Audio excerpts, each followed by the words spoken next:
आपको अगर मेरे से पढ़ते हो आपको पता है मैं अबाउट द पोएट में से हमेशा पोएम स्टार्ट करने से पहले कुछ इंपॉर्टेंट चीजें बताता हूं, बट यहां पे कुछ ऐसे जानने वाला नहीं है जो एग्जाम पॉइंट ऑफ व्यू से या फिर इस पोएम को समझने के पॉइंट ऑफ व्यू से इंपॉर्टेंट हो, तो हम इस सेक्शन को स्किप करेंगे। बस आपको जो जानना है वो ये है कि ये पोएम लिखी है रॉबर्ट फ्रॉस्ट ने, जो कि एक वर्ल्ड में जाने माने राइटर हैं जो लिखते हैं गरीब और मार्जिनलाइज्ड ग्रुप्स के ऊपर। इनकी पोएम बहुत फेमस है। और पोएम के लाइन बाय लाइन एक्सप्लेनेशन पे आने से पहले मैं क्लियर कर दूं रोड साइड स्टैंड किसको कहते हैं। भाई ये जो छोटे ठेले या दुकानें आप देखते हो रोड के साइड में, जैसे नाम ही कहता है रोड के साइड में आप ये जो लगे हुए देखते हो, इनको कहते हैं रोड साइड स्टैंड, जो काफी ज्यादा गरीब लोग लगाते हैं और इन पे बहुत अलग अलग तरीके की चीजें बेची जाती है, फ्रूट्स, वेजिटेबल्स या फिर फ्लावर्स या गिफ्ट्स भी बेचे जाते हैं। बहुत अलग अलग चीजें अलग अलग एरिया के अकॉर्डिंग बेची जाती है और उन्हीं लोगों के ऊपर ये पोएम है, उनके दिल के दर्द के ऊपर। तो चलो यार पोएम का एक्सप्लेनेशन स्टार्ट करते हैं। पहली लाइन क्या है? The little old house was out with a little new shed. क्या कहा गया है कि एक पुराना छोटा सा घर है जो कि आउट हुआ है, मतलब जो कि बढ़ाया गया है, उस घर में रहने लोगों के द्वारा थोड़ा सा बड़ा किया गया है, अपने वो घर से थोड़ा बाहर निकाला गया है। किस चीज से? एक लिटिल न्यू शेड से। शेड का मतलब क्या होता है? एक छोटी सी छत लाई गई है उस घर के बाहर। आपने देखा होगा एक प्लास्टिक की छत बिछा लेते हैं लोग अपनी थोड़ी झुग्गियां छोटे घरों के बाहर अपने आप को धूप और बारिश से बचाने के लिए। और उस शेड के नीचे उन्होंने एक रोड साइड स्टैंड लगाया, मतलब उस घर के लोगों ने अपने लिए छोटा सा नया बिजनेस स्टार्ट किया है इन फ्रंट और at the edge of the road where the traffic sped. और उन्होंने कहां स्टार्ट किया है? उन्होंने स्टार्ट किया है एज ऑफ द रोड, मतलब रोड के जो कोना होता है उसके बिल्कुल सामने ही, जहां पे ट्रैफिक स्पेड करता है। स्पेड का क्या मतलब होता है? स्पेड होता है पास्ट पार्टिसिपल ऑफ स्पीड, मतलब जहां पे ट्रैफिक स्पीड से चलता है। मैंने आप लोगों को एक्सप्लेन करने के लिए एक फोटो भी लगाई है। देखो यार, ये कुछ ऐसा सा घर था जो कि रोड के किनारे था और उसके बाहर उस घर के रहने वाले लोगों ने एक थोड़ा सा अपना भाई शेड लगा लिया और वहां पे अपना छोटा सा सामान बेचना चालू कर दिया थोड़ी इनकम के लिए। A road side stand the two pathetically played. ये बात क्या करी गई है कि ये जो रोड साइड स्टैंड है ये बहुत पैथेटिकली प्लेड करता है। प्लेड करने का क्या मतलब होता है? प्लेड का मीनिंग होता है past participle of plead. Plead का क्या मतलब होता है? जब आप किसी से रिक्वेस्ट करते हो, जब आप किसी को प्लीज कहते हो, तो क्या कहा गया है? पैथेटिक का क्या मतलब होता है? पैथेटिक का मतलब होता है बहुत बुरी तरीके से या फिर बहुत ज्यादा इंटेंस वे में, गंदे तरीके से। तो क्या कहा गया है कि वो जो रोड साइड स्टैंड है वो बहुत इंटेंसली, बहुत बुरी तरीके से प्लीड कर रहा है, रिक्वेस्ट कर रहा है। किस चीज के लिए? आगे की लाइन में बताया गया है, it would not be fair to say for a dole of bread. Poet clear कर देते हैं कि वो जो रोड साइड स्टैंड है, वो जो प्लीड कर रहा है, रिक्वेस्ट कर रहा है, वो एक डोल ऑफ ब्रेड के लिए नहीं कर रहा। डोल का क्या मतलब होता है? देखो, डोल का मतलब होता है a small portion of money or food given to a poor person. मतलब डोल, जब आप अपने पैसे या फिर अपने खाने में से थोड़ा सा हिस्सा किसी गरीब को फ्री में दे देते हो, एक चैरिटी कर देते हो, उसे डोल कहते हैं। तो पोएट क्लियर कर देता है कि ये फेयर नहीं होगा कहना कि वो जो रिक्वेस्ट कर रहे हैं वो डोल ऑफ ब्रेड के लिए कर रहे हैं, मतलब वो आपका खाना या पैसा फ्री में चाहते हैं। पर वो किस चीज के लिए रिक्वेस्ट कर रहे हैं? But for some of the money, the cash. तो अब ये रोड साइड स्टैंड के लोग प्लीड कर रहे हैं उस मनी के लिए, थोड़े से कैश के लिए। यानी वो भीख नहीं मांग रहे हैं, पर वो चाहते हैं कि लोग उनके पास आए, उनसे सामान खरीदे और उन्हें वो मनी और वो कैश दे। हुज फ्लो सपोर्ट, जिसका आदान प्रदान सपोर्ट करता है। क्या सपोर्ट करता है? The flower of cities from sinking and withering faint, मतलब जो सिटीज के फ्लावर है। अब देखो, फ्लावर्स का यहां पे लिटरल मीनिंग नहीं है कि वो सिटीज के फूलों की बात कर रहे हैं पोएट। यहां पे मतलब है कि जो सिटी की लाइफ है, जो इन गरीब लोगों के भाई मन में, इनके पॉइंट ऑफ व्यू से बहुत बढ़िया, बहुत लग्जूरियस और बिल्कुल कंफर्ट भरी है, उस फ्लावर्स ऑफ सिटीज को फ्रॉम सिंकिंग एंड विदरिंग फेंट होने से बचाता है। मतलब वो कैश जो है वो सिटी के लाइफस्टाइल को सिंकिंग यानी डूबने से बचाता है। और विदरिंग फेंट, विदरिंग का क्या मतलब होता है? विदरिंग का मतलब होता है टू श्रिवल, फेड और डिके। डिके मतलब एक तरीके से सड़ना, और फेंट का मतलब क्या होता है, एक तरीके से बिल्कुल भाई अपना रंग लूज कर देना, अपनी लाइफ लूज कर देना। तो वो क्या कहता है कि भाई ये जो सिटी का कैश है वो सिटी के लाइफस्टाइल को बचाए रखता है डूबने से और बिल्कुल सड़ के मरने से। वो कैश ये गरीब लोग थोड़ा सा चाहते हैं ताकि इनकी लाइफ भी इंप्रूव हो। The polish traffic passed with a mind ahead. अब क्या कहा है पोएट ने, उसने बताया क्या सिनेरियो चल रहा है कि जो पॉलिश ट्रैफिक है, जो यानी जो ट्रैफिक है, जो गाड़ियां वहां से निकल रही है, उन गाड़ियों को पॉलिश्ड क्यों कहा गया है? क्योंकि भाई इन गरीब लोगों के अगर नजरिए से देखा जाए, वो गाड़ी और उनके अंदर जो बैठे लोग हैं वो बहुत बढ़िया लाइफ जी रहे हैं, बिल्कुल साफ सुथरी और सोफिस्टिकेटेड लाइफ जी रहे हैं, इसलिए पॉलिश ट्रैफिक कहा गया है। तो क्या है, the polish traffic pass with a mind ahead, मतलब ये जो ट्रैफिक में जो लोग हैं, ये जो गाड़ियां चला रहे हैं, वो इनके सामने से गुजर जाते हैं इनको बिना देखे, विद अ माइंड अहेड। और इनका दिमाग कहां होता है? आगे, मतलब रोड पे है इनका दिमाग, या अपनी लाइफ में जहां भी जा रहे हैं वो उस तरफ जाते जा रहे हैं और इनको बिल्कुल नहीं देख रहे। और if ever aside a moment, और अगर कभी गलती से भी इनका अ मोमेंट, एक बिल्कुल जरा से टाइम के लिए इनका दिमाग साइड पे चला भी जाता है, या साइड में वो देखते भी हैं कि क्या हो रहा है या फिर कौन बैठा हुआ है, then out of sorts. Out of sorts क्या है? आउट ऑफ सॉर्ट्स एक इंग्लिश का फ्रेज है। If you are out of sorts you feel upset और अनॉयड, मतलब जब आप अनॉयड या फिर अपसेट फील करते हो तो आप आउट ऑफ सॉर्ट होते हो, ये इंग्लिश का एक फेज है। तो क्या कहा गया है कि अगर वो कभी साइड में गलती से भी देख भी लेते हैं तो वो बहुत ज्यादा अनॉय और अपसेट हो जाते हैं। किस चीज से? At having the landscape marred with the artless paint.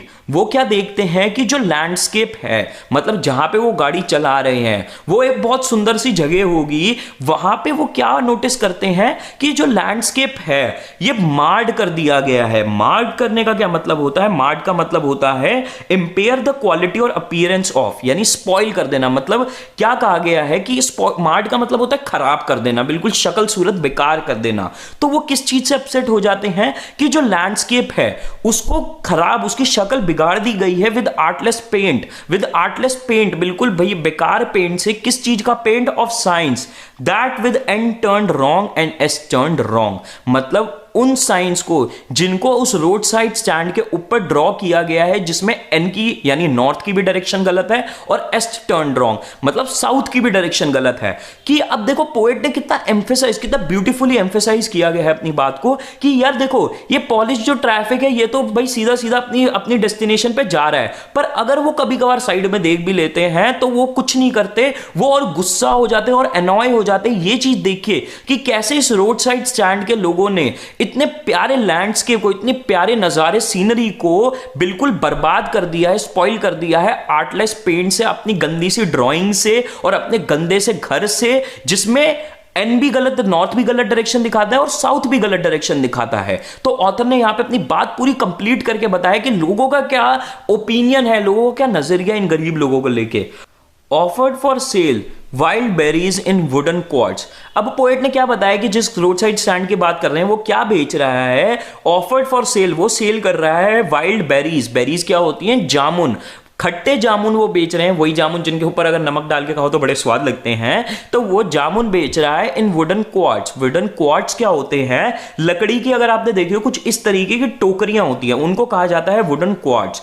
तो वो एक तो जामुन बेच रहे हैं और crooked necked golden squash with silver swords, मतलब वो बेच रहे हैं, मैं आपको सिंपल वर्ड्स में बताता हूं तोड़ के। गोल्डन स्क्वाश तो होती है भाई एक तरीके की वेजिटेबल, इसकी अभी मैं फोटो भी आपको दिखाता हूं, जिसके क्रुक नेक्ड है, मतलब जिसकी गर्दन क्रुक हुई हुई है। क्रुक का क्या मतलब होता है? बेंट और ट्विस्टेड, मतलब जिसकी गर्दन मुड़ी हुई है, with silver wards. Silver wards, wards क्या होते हैं भाई? वॉर्ड्स होते हैं मतलब एक तरीके से जब किसी वेजिटेबल के ऊपर फफूंदी आ जाती है, थोड़े छोटे छोटे दाने आ जाते हैं फूले हुए, उनको सिल्वर वॉर्ड्स कहते हैं। अब मैं फोटो के थ्रू एक्सप्लेन करता हूं। देखो गोल्डन स्क्वाश तो ये वेजिटेबल है, इसकी क्रुक नेक है, जैसे आप देख सकते हो इसकी जो गर्दन है ये थोड़ी ऐसे मुड़ी हुई है और इसके ऊपर वॉट्स हैं, सिल्वर वॉट्स है, जैसे आप ये देख सकते हो छोटे छोटे से दाने इसके ऊपर उगे हुए हैं। तो ये एक इस तरीके की गोल्डन स्क्वाश जो है वेजिटेबल भी बेच रहे हैं जामुन के साथ। अब देखो ये इतनी बड़ी चीजें क्रूक नेक्ड और सिल्वर वॉट्स क्यों बताया गया है इस सिंपल सी वेजिटेबल के साथ, क्योंकि पोएट ये एम्फसाइज करना चाह रहा है कि इन लोगों ने ये कोई पीछे से नहीं खरीदी है, मतलब किसी फार्मर से नहीं खरीदी है, इन्होंने खुद ही उगाई है और इनको ढंग से उगानी नहीं आती थी, इस वजह से इनके गोल्डन स्क्वाश में इतनी सारी कमियां हैं।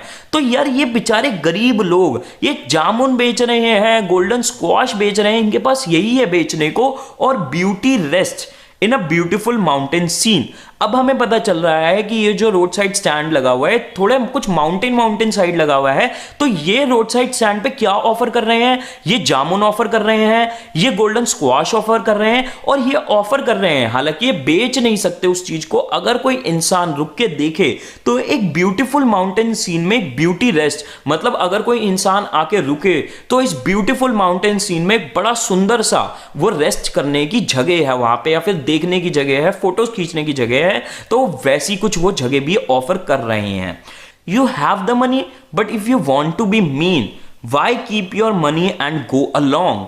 अब देखो सबसे पहली बात, दिस क्रॉसली का क्या मतलब, क्रॉसली का क्या मतलब होता है, इन एन अनॉयड और एंग्री वे, और ये ब्रैकेट में लिखा हुआ है, मतलब यहां पे ये कहा गया है कि पोएट ने जो लाइंस बोली है ये बहुत गुस्से में बोली है, और उन्होंने गुस्से में क्या बोला है, यू हैव द मनी, तुम्हारे पास पैसा है, but if you want to be mean, तुम्हारे पास पैसा है और फिर भी तुम मतलब ही रहना चाहते हो, तो वाई कीप योर मनी, तो तुमने अपना पैसा रखा ही क्यों हुआ है, जब तुम्हारे पास पैसा है तुम किसी गरीब को वो पैसा नहीं दे सकते, तो तुमने ये पैसा रखा भी क्यों हुआ है, एंड गो अलोंग, और तुम इस पैसे के साथ अपनी जिंदगी में आगे क्यों बढ़ते जा रहे हो, जब तुम्हारे पास इतना भी दिल नहीं है कि एक गरीब भूखे को तुम वो पैसा दे दो।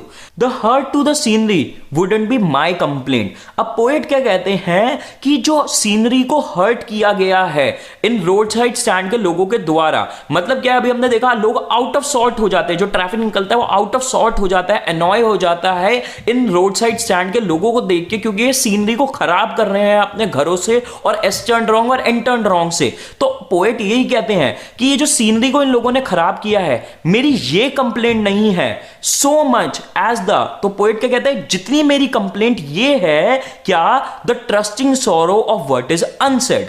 सॉरो का क्या मतलब होता है, सॉरो का मतलब होता है feeling of, sorrow is a feeling of deep sadness और रिग्रेट, मतलब जो बहुत ज्यादा डीप दिल का दर्द होता है उसको सॉरो कहते हैं, और ट्रस्टिंग का मतलब ये होता है वो चीज जो आप किसी को ट्रस्ट करके शेयर ना कर पाओ, किसी को कोई चीज लेके आप ट्रस्ट ना करो। तो जो पोएट कहते हैं मेरी कंप्लेंट ये है कि ये जो इन लोगों का दर्द है, जो ये किसी को ट्रस्ट करके, और व्हाट इज अनसेड, जो किसी पे ट्रस्ट करके किसी को बता नहीं पाते, ये मेरी कंप्लेंट है, rather than कि आप लोगों की तरह जिनकी कंप्लेंट ये है कि इन लोगों के घरों ने सीनरी को कैसे खराब कर दिया है। अब देखो यहां पे नोटिस करो तो यहां कॉलन लगा हुआ है, इसका मतलब ये है कि आगे आने वाली 4-5 लाइंस में पोएट हमें बताएंगे भी कि इन लोगों का वो दर्द क्या है जो ये किसी से कहते नहीं है। अब क्या कहा है आगे की लाइंस में इन गरीब लोगों ने, here far from the city we make a road side stand. क्या कह रहे हैं वो लोग कि यहां पे सिटी से बहुत दूर we make a road side stand, हम अपने रोड साइड स्टैंड लगाते हैं, and ask for some city money to feel in hand. और हम क्या चाहते हैं, हम ये चाहते हैं कि लोग हमारा आके सामान ले और हमारे पास आए कुछ सिटी की मनी जिसको हम अपने हैंड पे ले सके, to try if it will not make our being expand. और हम भी तो देखें, हम भी तो ट्राई करें कि क्या ये सिटी का पैसा हम लोगों की बीइंग को, हम लोगों की लाइफ को एक्सपैंड करता है, मतलब हम लोगों की लाइफ को थोड़ा सा भी आसान या थोड़ा सा भी हमें अच्छा कर देता है, जैसे सिटी में इजी और लग्जूरियस लाइफ जी जाती है, and give us the life of the moving pictures promise. यहां पे अपॉस्ट्रोफी ऐसे इस चीज को बहुत अच्छे से नोटिस करना।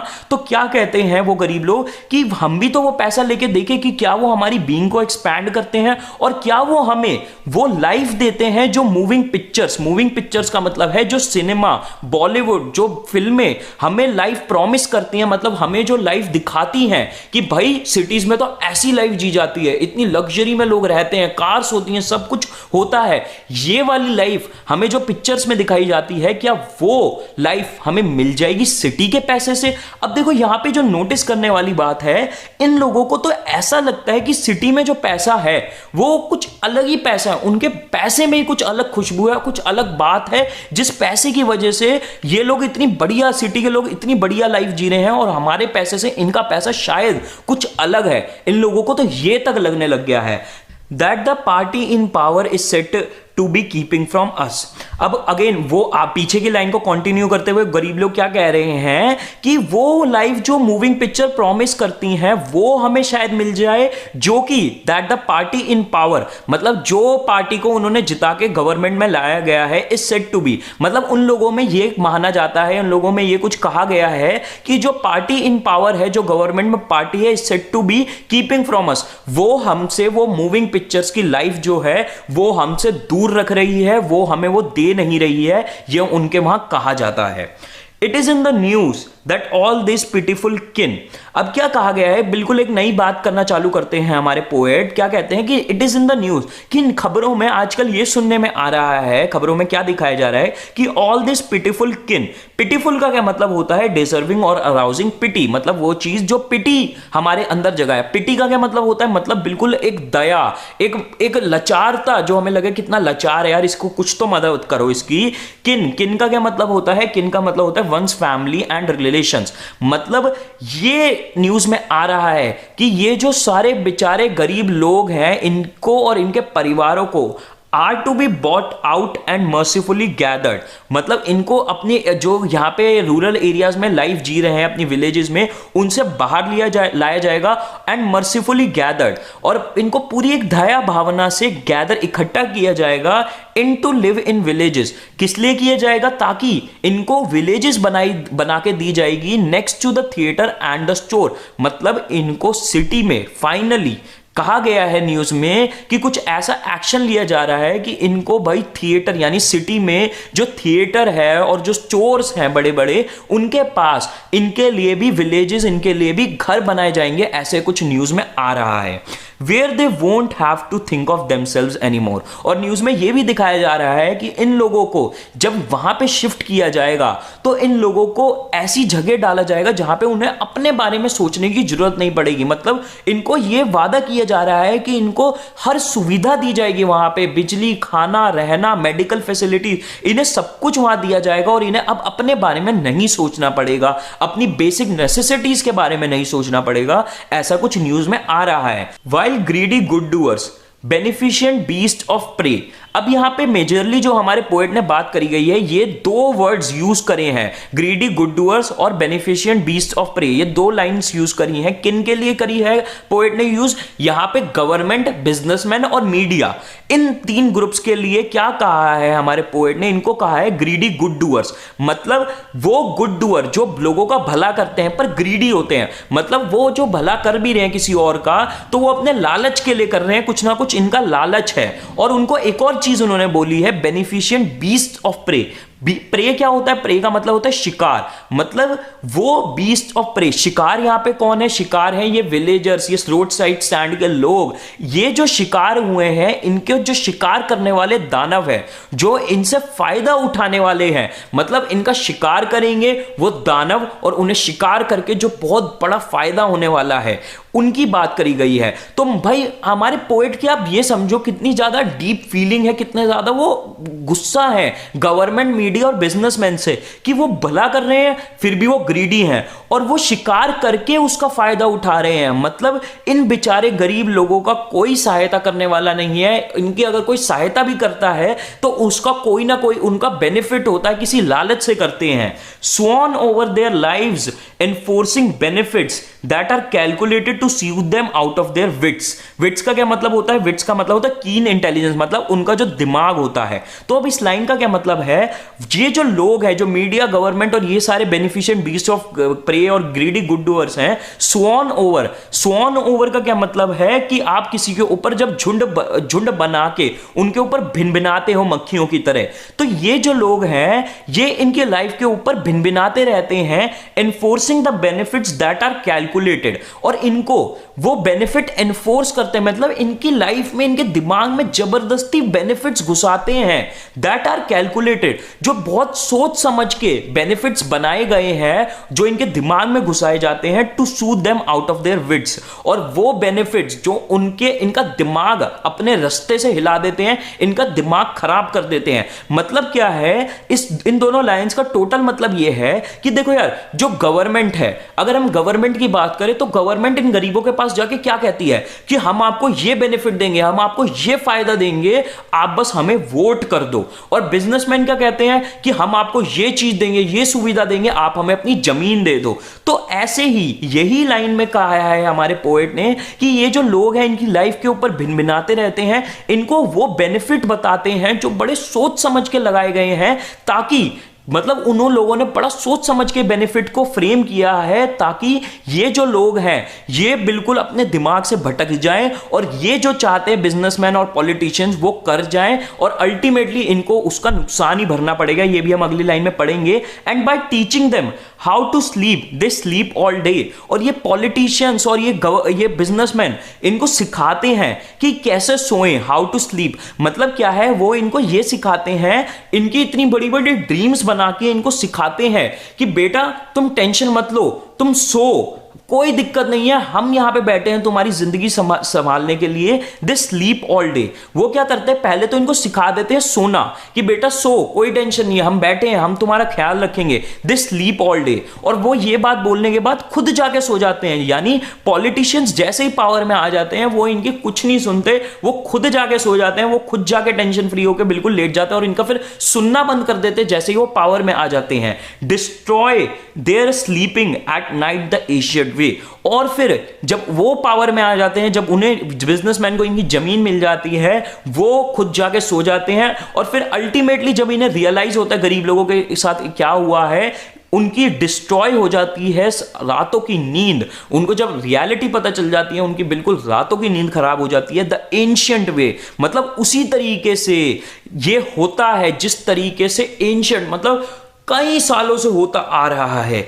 यार मतलब बड़ी ना दुख वाली यहाँ पे लाइन है, मतलब बहुत दिल छूने वाली लाइन पोएट ने कही है कि ये जो हो रहा है इन गरीब लोगों के साथ, कि पॉलिटिशियंस बिजनेसमैन आते हैं, इनको बेनिफिट गिनाते हैं, और फिर वो बेनिफिट जब इनका मतलब निकल जाता है तो ये खुद जाके सो जाते हैं और इनको कोई बेनिफिट नहीं देते।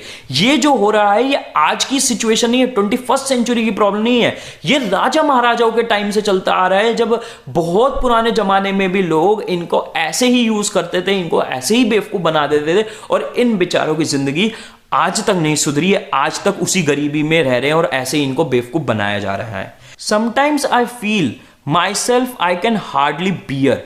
अब पोएट बिल्कुल एक नई चीज स्टार्ट करते हुए क्या बोलते हैं कि कभी कभार मुझे ऐसा महसूस होता है, आई कैन हार्डली बियर। कभी कभार पोएट कहते हैं मैं भी नहीं झेल पाता। क्या नहीं झेल पाते poet? The thought of so much childish longing in when. Longing का क्या मतलब होता है? Strong Dzire. यहाँ गलती से मैंने स्ट्रॉन्ग की स्पेलिंग गलत लिख दी है। और डिजायर, वेन का मतलब क्या होता है? प्रोड्यूसिंग नो रिजल्ट या फिर यूजलेस, मतलब कोई एफर्ट जो आप करते हो जिसका आपको कोई रिजल्ट ना मिले, वो वेन होता है एफर्ट। तो क्या कहा है कि पोएट कभी कहते हैं मैं झेल नहीं पाता the thought of so much childish longing. मतलब ये जो रोड साइड स्टैंड के लोग हैं, इनकी जो चाइल्डिश लॉन्गिंग है, इनकी जो चाइल्डिश डिजायर है, जो ड्रीम है, क्या है इनकी चाइल्डिश डिजायर? कि भाई लोग हमारे स्टैंड के आगे रुकेंगे, हमसे सामान खरीदेंगे और हमें पैसा देंगे, जो कि वेन में जा रही है। वेन मतलब बिल्कुल बर्बाद हो रही है, उनकी ये ड्रीम बिल्कुल बर्बाद हो रही है। तो पोएट को कभी कभार इस बात पे गुस्सा आ जाता है, कभी कभार वो खुद इस चीज को बियर झेल नहीं पाते कि इन लोगों की कैसी ये बच्चों वाली डिजायर है कि इनसे कोई सामान खरीदेगा। इन लोगों की कैसे बच्चों वाली सोच है कि इस बुज़दिल दुनिया में, इस मतलबी दुनिया में कोई इनके पास रुक के इनका सामान लेके इनको पैसे भी देगा। तो कभी कभार ऑथर इन पे ही गुस्सा कर जाते, कभी बार वही नहीं झेल पाते इन लोगों की बच्चों वाली ख्वाहिश। The sadness that lurks near the open window there. अब पोएट क्या कहते हैं? एक सैडनेस। लर्क का क्या मतलब होता है? जो छुपके कोई चीज जो वेट करे। तो पोएट क्या कहते हैं? एक सैडनेस है जो कि छुपी हुई है वहां ओपन विंडो के पास। मतलब क्या है भाई? जो ये गरीब लोग हैं, इनके घर में अब ये इनके कोई ऐसा तो है नहीं दुकान में भीड़ लगी हुई है, तो अपने घर में घुस जाते हैं, अपनी खिड़की खोल लेते हैं और ये वेट करते हैं वो लोगों के आने का। तो वो जो लोग वहां पे वेट कर रहे हैं विंडो के पीछे, वो दुखी हैं, उनके मन में दर्द है और वो वहां पे दुखी होके खड़े हुए हैं। That waits all day in almost open prayer, और वो वेट करते हैं पूरा दिन प्रेयर करते हुए। किस चीज का वेट करते हैं? For the squeal of brakes the sound of a stopping car. Squeal का क्या मतलब होता है? स्क्वील का मतलब होता है a loud sound.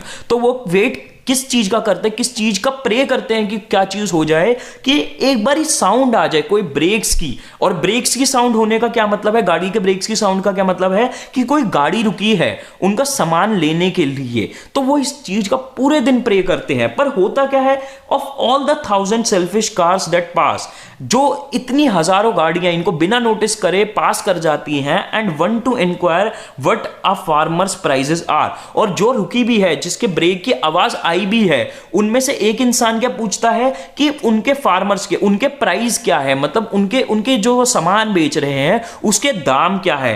And one did stop, और एक और गाड़ी रुकी, but only to plough up grass in using the yard to back and turn around. पर वो गाड़ी किस लिए रुकी थी? क्योंकि देखो ऐसा कुछ हाईवे सा होगा, वो गाड़ी यहां जा रही होगी और उन्हें रियलाइज हुआ होगा कि गलत जा रहे हैं, तो वो उन्हें यू टर्न लेना होगा। तो वो यू टर्न लेने के लिए क्या करते हैं? गाड़ी यहां पे रुक जाती है और ऐसे बैक लेती है, और बैक में क्या उनका यार्ड है, मतलब जो भाई यहां पे कुछ घर है, मेरी ड्राइंग माइंड मत करना, वहां पे उनकी कुछ घास वास होगी। तो उस गाड़ी को क्योंकि पता चलता है उन्होंने गलत रास्ता ले लिया है, उन्हें यू टर्न लेना है, तो वो गाड़ी ब्रेक मार के रुकती है। इन लोगों की उम्मीदें जाग जाती है कि हाँ भाई कोई सामान लेने आया है, पर वो सामान नहीं लेते, वो उनकी घास पे अपनी गाड़ी चढ़ा देते हैं, बैक लेते हैं और फिर घूम जाते हैं। तो इन लोगों की तो बेचारों की दर्द भी जिंदगी में भी ऐसे ऐसा सस्पेंस है कि एक इंसान रुका तो बस रेट पूछने के लिए रुका, एक रुका तो उसने सिर्फ गाड़ी बैक करने के लिए रुका, and another to ask the way to where it was bound. Bound का क्या मतलब होता है? बाउंड का मतलब यह होता है कि जब आप कहीं जा रहे होते हो, तो जैसे अगर आप सीपी जा रहे हो तो हम ये कहेंगे कि you are bound to Connaught Place, कि आप सीपी जा रहे हो, कनॉट प्लेस जा रहे हो। तो फिर एक गाड़ी और रुकती है, पर वो भी किस लिए रुकती है? वो रास्ता पूछने के लिए रुकती है, जहां पे भी वो जा रही होती है उस जगह का। अब एंड अनदर टू आस्क, और एक और फाइनली गाड़ी रुकती है, पर वो another to ask could they sell it a gallon of gas. तो वो क्या पूछती है रुक के कि क्या वो रोड साइड स्टैंड के लोग उन्हें एक गैलन ऑफ गैस, मतलब पेट्रोल, इंडिया में तो भाई पेट्रोल कहते हैं, वहां पे फॉरेन में गैस कहते हैं, कि क्या वो उनको कोई गाड़ी को भाई गैलन ऑफ गैस, क्या वो उन्हें थोड़ा सा पेट्रोल दे सकते हैं, गैलन पेट्रोल दे सकते हैं? शायद उनकी गाड़ी में पेट्रोल खत्म हो रहा होगा, तो वो उस रोड स्टैंड के लोगों से पूछते हैं। They couldn't this crossly. अब दिस क्रॉसली मैंने पहले भी आई थी लाइन, मैंने बताया था कि दिस क्रॉसली का मतलब यह है कि पोएट ये लाइन गुस्से में बोल रहे हैं। तो पोएट क्या कहते हैं? दे कुडंट, भाई वो नहीं दे सकते, उनके पास नहीं है गैस। दे हैड नन, उनके पास ऐसा कुछ नहीं है, जरा सी भी उनके पास गैस नहीं है। डिडंट इट सी, तो अब पोएट भाई बार बार जो गाड़ियां हैं उसको इट करके बुला रहे हैं, ऑब्जेक्टिफाई कर रहे हैं। तो पोएट क्या कहते हैं कि उनके पास नहीं है। क्या उन्हें ये चीज दिख नहीं रही? गुस्से में पोएट कहते हैं। क्यों? क्योंकि देखो अब यहां पे 4 गाड़ियों का जिक्र हुआ है। एक ने भाई प्राइस पूछा, एक ने यू टर्न ले लिया, एक ने बस घास उनकी खराब करी और यू टर्न ले लिया, एक ने रास्ता पूछा, एक ने गैलन ऑफ गैस पूछा। ये 4 गाड़ियां रुकी और इन्होंने चारों ने उनका सामान नहीं लिया, पर अलग अलग चीजें पूछी। भाई ये 4 चीजें एग्जाम के पॉइंट ऑफ व्यू से याद कर लेना, 4 कौन कौन लोग रुके थे वहां पे गाड़ी लेके अपने रोड साइड स्टैंड पे। तो ये 4 लोग रुके, पर इन्होंने कुछ नहीं लिया। इन लोगों की जिंदगी भी इतनी ट्रैजिक है, कोई उनसे सामान नहीं ले रहा। No, in country money the country scale of gain the requisite lift of spirit has never been found. अब देखो कंट्री का क्या मतलब है, मैंने अपने पुराने चैप्टर्स के एक्सप्लेनेशन में कई बार बताया है कि जो फॉरेन में या वेस्टर्न कंट्रीज में जो रूरल एरियाज होते हैं, जो गांव देहात के इलाके होते हैं, वहां पे रूरल एरिया या विलेजेस नहीं कहते, वहां पे उन इलाकों को कंट्री साइड बोलते हैं। और स्केल ऑफ गेन क्या होता है? रेट ऑफ प्रोग्रेस, मतलब तरक्की का जो सालाना तरक्की है उसको स्केल ऑफ गेन कहते हैं। तो अब इस लाइन में क्या कहा है पोएट ने? नहीं, क्या नहीं, किस चीज को उन्होंने मना किया है? कि जो कंट्री का पैसा होता है, यानी जो गांव देहात में पैसा घूम रहा है, the country scale of gain, मतलब जिस रेट पे सालाना तरक्की हो रही है इन गांव देहातों की, the requisite lift of spirit has never been found. Requisite का मतलब होता है एसेंशियल। तो ये जो पैसा है, इनका जो पैसा है और इनकी जो तरक्की का दर है सालाना, उससे कभी भी जो एसेंशियल लिफ्ट ऑफ स्पिरिट है, मतलब जो एक एसेंशियल लाइफस्टाइल है, एक जो बड़ा बेसिक लाइफस्टाइल है जिसमें खाना हो, रोटी कपड़ा मकान हो, एजुकेशन हो, वो बेसिक चीजें तक हैज नेवर बीन फाउंड। वो बेसिक चीजें भी आज तक नहीं मिल पाई हैं इन लोगों को। और so the voice of the country seems to complain. और यही चीज, एटलीस्ट यही चीज जो है, इन लोगों की वॉइस जो है, ये जो कंट्री साइड के लोगों की है, इन लोगों की यही कंप्लेंट है कि हमारे पास जो पैसा है, हमारी जिस लेवल पे तरक्की होती है, उससे हमें हमारी जो चीजें बिल्कुल एसेंशियल होती है वो हमें हमारी लाइफ में नहीं मिल पाती। हमें थोड़ा सा सिटी का पैसा भी चाहिए, थोड़ा पैसा हमारे पास वहां से भी आए तो हमें लगता है कि शायद हमें वो लाइफ मिल पाए जो फिल्म्स हमें प्रॉमिस करती हैं। I can't help owning the great relief it would be. अब पोएट क्या कहते हैं कि मैं अपने आप को रोक नहीं कर पाता ओन करने से। ओन करने से का मतलब यह है बार बार ड्रीम करने से। The great relief it would be, कि मुझे कितनी दिल को तसल्ली और कितना मुझे रिलीफ मिले to put this people at one stroke out of their pain, कि अगर इन सारे लोगों को एक बारी में, एक स्ट्रोक में, सिर्फ एक बारी में एकदम से इनको इनके सारे दर्दों से मुक्त कर दिया जाए, इनको एकदम से भाई इनको गरीबी से बाहर निकाल के इनको थोड़ा सा भी एक अच्छी लाइफस्टाइल दे दी जाए, तो मेरे दिल को जो तसल्ली मिलेगी वो मैं बार बार सोचता रहता हूं। And then next day as I come back into the scene. Scene का क्या मतलब होता है? Of sound mind. या फिर आपको मैं बताऊं इनसेन का मतलब क्या होता है? इनसेन का मतलब होता है जो इंसान बिल्कुल पागल हो गया हो। तो पोएट अपने आप को ही बोलते हैं एक अलग तरीके से। इन 3 लाइंस में पोएट क्या बोलते हैं कि मैं तो भाई ये सोचना बंद नहीं कर पाता कि कितनी रिलीफ होगा और इन लोगों को एकदम से इनके सारे दर्द से बाहर निकाल दिया जाए। पर जैसे ही अगले दिन मैं रियल वर्ल्ड में आता हूं, जैसे ही मैं ये पागलों वाली सोच बंद कर देता हूं, क्योंकि यार रियल वर्ल्ड तो ऐसा है नहीं, रियल वर्ल्ड में तो सब मतलब ही है।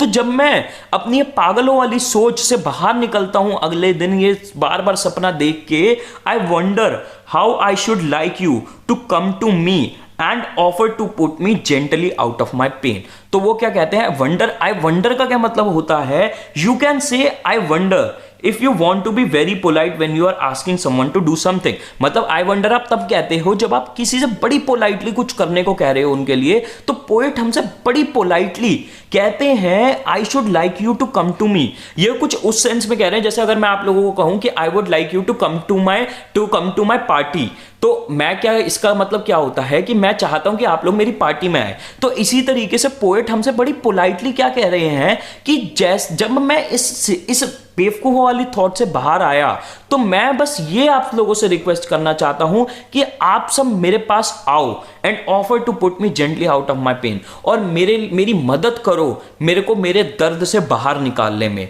तो अब पोएट का देखो, पोएट का दर्द यहां पे क्या है? पोएट का दर्द ये है कि इन गरीब लोगों को इनकी गरीबी से निकाल दिया जाए। तो अब पोएट इनडायरेक्टली हमसे ये कहते हैं कि मैं आप लोगों से रिक्वेस्ट करता हूं कि आप मेरे पास आओ और मेरे को मेरे दर्द से निकाल दो, यानी कि इन लोगों की मदद करो, इन लोगों को पैसे दो थोड़े से, और इनकी भी जिंदगी इंप्रूव करो ताकि इनका दर्द सही हो, और इनका दर्द ठीक होगा तो मेरा भी दर्द ठीक हो जाएगा। तो भाई ये थी